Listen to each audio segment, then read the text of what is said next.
Right. We live in a world where people are allowed to push you to your limits, but once you decide to explode and react, you are the mean one. Hello, my name is Davina Elesin, and here to help me inspire you all is Miss Tobiloba Ajayi. And today we will be talking on how to rise above mean comments. Hello, Miss Tobiloba Ajayi. Could you give us a brief on yourself? Could you quickly introduce yourself? Hi, Davina. Thank you so much for having me this afternoon. Okay, so I like to say that who is Tobiloba Ajayi? Now, that's a very, very hard question to answer because I always ask, do you want the short version, the intermediate version, or the long version? The intermediate version. Okay. All right. So my name is Tobiloba Ajayi, and I run an organization called the Let Cerebral Palsy Kids Learn Foundation. It Okay. exists to promote inclusive education for children with cerebral palsy in Nigeria. I've run this organization full time for almost 5 years, and it's actually my biggest passion. I like to jokingly say that in my previous life, I studied law, so I held a degree in international. I held a degree in law and a master's degree in international law, and I'm also Okay. published author of. I'm also a published author of 5 books. Um, Right. on the side, I also do live with cerebral palsy myself, so I'm not new to mean comments or people just making assumptions about your life, what you should Okay. do, what you should do, how you should be, how you shouldn't be, how you should act or react. Kind of comes with the territory of living with a disability, especially one that's really obvious in the Nigerian setting. Mm. So, how's that for intermediate, Davina? It was actually very okay because you were able to tell us your passion and what you study and other different things all in between. So you Mm-hmm. mentioned that you have cerebral palsy, and you Yes, I also do. mentioned that you are not new to people's assumptions or people's comments. So what were they Mhm. like? Like what were people's comments like for you when you were younger? I don't know. Where do we start from? I think the hardest really was when I was in uni, where I mean, people would say to me, "What are you doing here?" So it was this thing where I constantly had to defend my rights to exist in a space. Oh, Somehow I wasn't expected to be in the university, so I was constantly defending my right to exist there. And this went on not just with students, but also with lecturers. This went on all the way even to the Nigerian law school. I constantly got asked, "What are you doing here?" Um, it was almost like, well, people like you shouldn't be studying law. oh, And of course, there was also the religious side to a lot of these comments. So I also had situations where people would say to me, "Well, I thought you're a Christian." And I'm like, "Yes, I'm a Christian." They're like, "Oh, how can you be a Christian and you're like this?" And then they make that whole derogatory hand move. So oh. it was, yeah, so it was interesting having to just learn to deal with those comments without allowing them to determine your value or how you see yourself. Hmm. So Mhm. yes, I never really thought Christians of all people. I don't really think that anybody would. I can't imagine someone saying that to me. So how was your reaction? What did you do? What did you say? What face did you Um, give?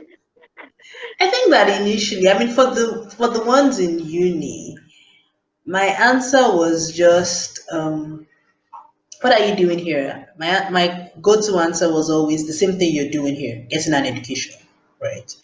Like, well, okay, to get an education, that's why I'm here. Moving on.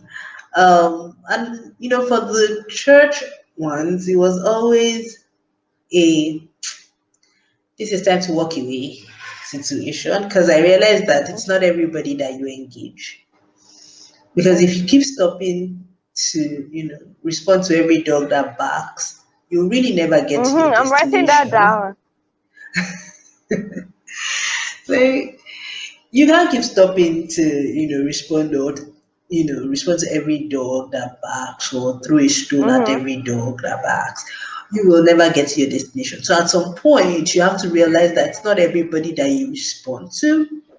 And that it's okay. Mm-hmm. I mean, they allowed everybody has an opinion, and they're okay to have it. It doesn't have Yes, to become your everybody has the reality. right. Yeah. And it doesn't have to become your reality, so that's okay. So if you could go back in time, like if you had like a time machine to change your reactions to some particular people, because I'm sure there were some times that I don't know if it's only me. Like I know when someone says something to me that I don't really like, and I know that I calmed down and I answered in a bright way. And let me say I'm about to sleep now. I just had to think of different ways I could have like punched back, or I could have like said something that would really, really Mm-hmm. make them know that they should never again in their life say this to Davina. So like were there sometimes that like okay, Of course, if you could go back like in time, how would you change your reaction? I feel like all of us have those days where when you finally like in hindsight you kind of figure out a better way you could have reacted or a better way you could have said Mm-hmm. that or but the truth is that again life is lived forward, right? So Mm, it's understood backwards, sadly, but it's lived forward. So I mm. usually don't I just basically pick the lessons from those things and then just say this is never happening again. Or if this happens again, then I have something in my arsenal to deal with it. So how do we take in the good and throw away the bad when it comes to people's choice of words? Because we can't control Okay, what they say. true. Okay, so again, it's about you first owning who you are, right? It's knowing who you are. It's understanding your own strengths, understanding your own weaknesses, understanding Mm, you, understanding even the things that drive you. So when somebody makes a comment, it's based on their own outside assumption. mm, So you can objectively, because you know yourself, objectively say, okay, these are true, these are a function of limited information. And so these mm, ones that are true, I will take on board. These ones that are function of limited information, I will throw away. mm. So that way, you don't allow people's opinions based on limited information, get you to a point where you start questioning or doubting yourself. So I know some at some point in year nine, one of my friends was telling me how someone told her that she's a hypocrite and that she someone was telling her that she's a hypocrite and also that she sets because she was like a room head, so she sets Mhm. rules to only benefit herself. And I'm like, whoa, if someone told me, ugh, like how are we to exactly, because we don't know, I didn't even know how to I didn't know how to tell her whether or not it was true or whether or not she should throw it away, because I know that if it were me, I would at some point I'll be like, this person is trying to get me angry, so I would just throw it away immediately. But So what it's if up the to person her. that It's up to her to was giving destructive contribution, okay?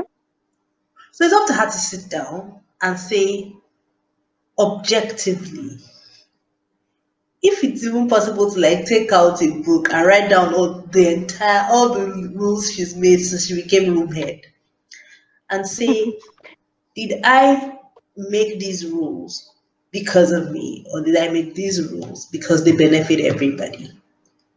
And that's the thing. It's being willing to self introspect, right?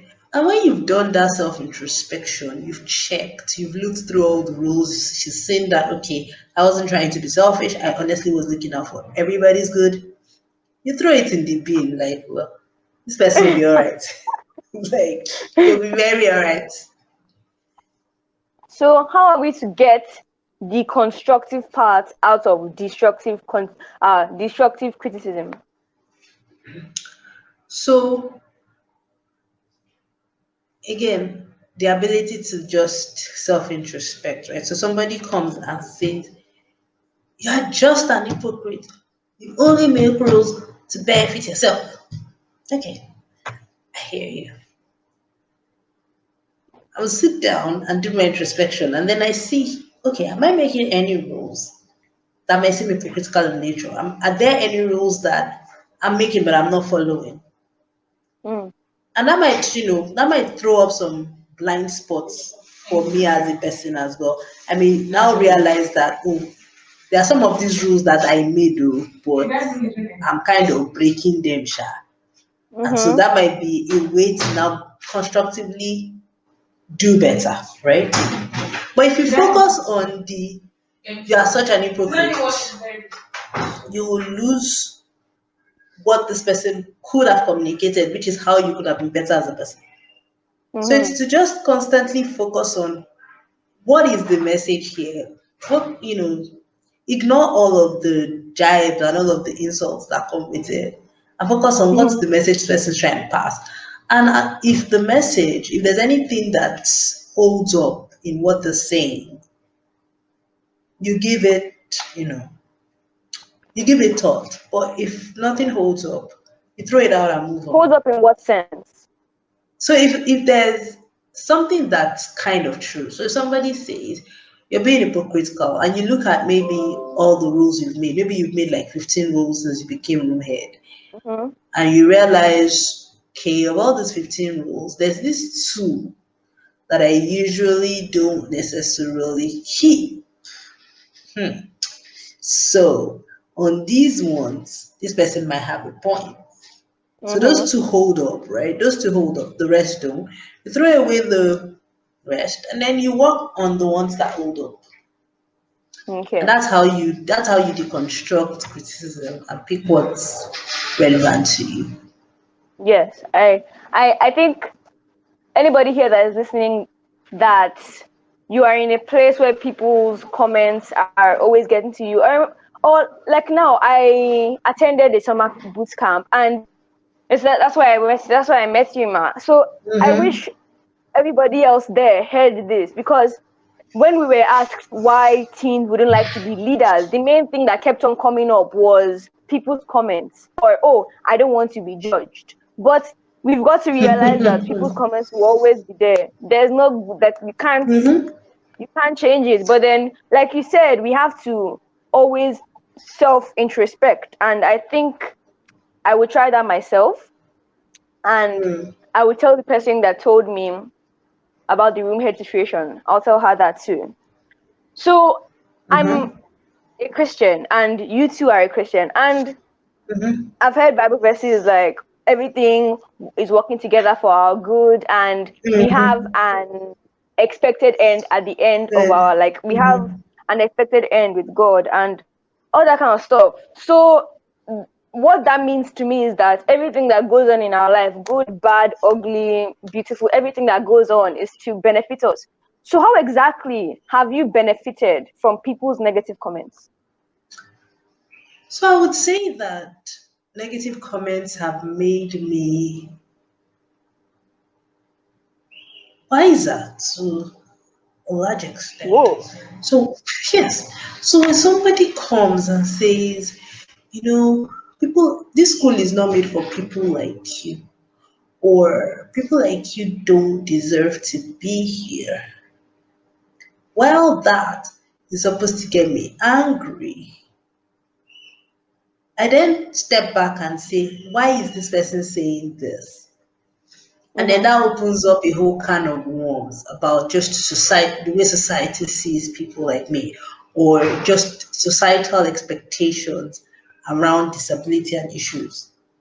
And it helps me to then approach things in a very holistic way. So people are like, that's such a smart move. How did you come about that? And I'm just laughing, thinking, if only you know that this came from an insult. But let's just, let's keep it moving. Let's not be telling the whole world what's going on. Mm-hmm. But yeah, that's it. It's because you realize that in people giving you comments that are negative, it helps you become stronger, and it Mm. also helps you to develop wisdom. And you develop a thick skin, really. Develop a thick skin, and when you have a thick skin, you are able to deal with the challenges that life throws at you as well. So also on that same topic of finding a way to let negative comments benefit you, how were you able to have that kind of mindset or self-introspect without beating yourself up? Because we as humans have the tendency to beat ourselves up or make ourselves look at like the bad person. So how do we prevent ourselves from doing that to ourselves? So again, it's having a very, there's this portion of scripture that I really like. There's this verse that I really like. It says, it's Romans 12, I think, verse 3. It says that each person should have same expectations of themselves. So could you explain that? So basically, it's saying step back and really, really observe you. Kind of understand you. Understand what your limits are. Understand the things that drive you. Understand why you think the way you think. And give yourself grace. It's very important that we give ourselves grace and basically say, yes, I'm not perfect. So it's I'm not saying only look at your good sides now. I'm saying look at everything holistically. Look at the things Mm-hmm. about you that could be better. And Romans I what? I want to write that verse down. think it's 12:3. Okay. Each one should have yes, so have a still estimation of your own capabilities. Yes, that's Romans 12 verse 3. And when you're clear about what you can and can't do, and saying I can't do this is not a sign of failure. It's just saying I understand my own limitations and I really can't do this right now. Mm-hmm. When you have those clear expectations and clear understanding of yourself, you're able to then self because you are self introspective, even when somebody throws something at you, that's not necessarily true. You understand that it's coming from their limited understanding of you. They don't know you like you know you. Mm-hmm. So that's fine. I mean, and I don't owe you a full explanation of myself. That's not something I owe you. So you might as well hold your opinions. I will take what's useful, but I will also not let what is not useful pull me back or pull me down. Mm-hmm. Okay. Now, this isn't the end of my discussion with the guest. Watch out for part 2. Hi YouTube, it's Davina. Again, don't forget to subscribe, comment ways that this video has inspired you, watch out for future inspiration, and share to someone you think needs this kind of inspiration in their life. Thank you and bye!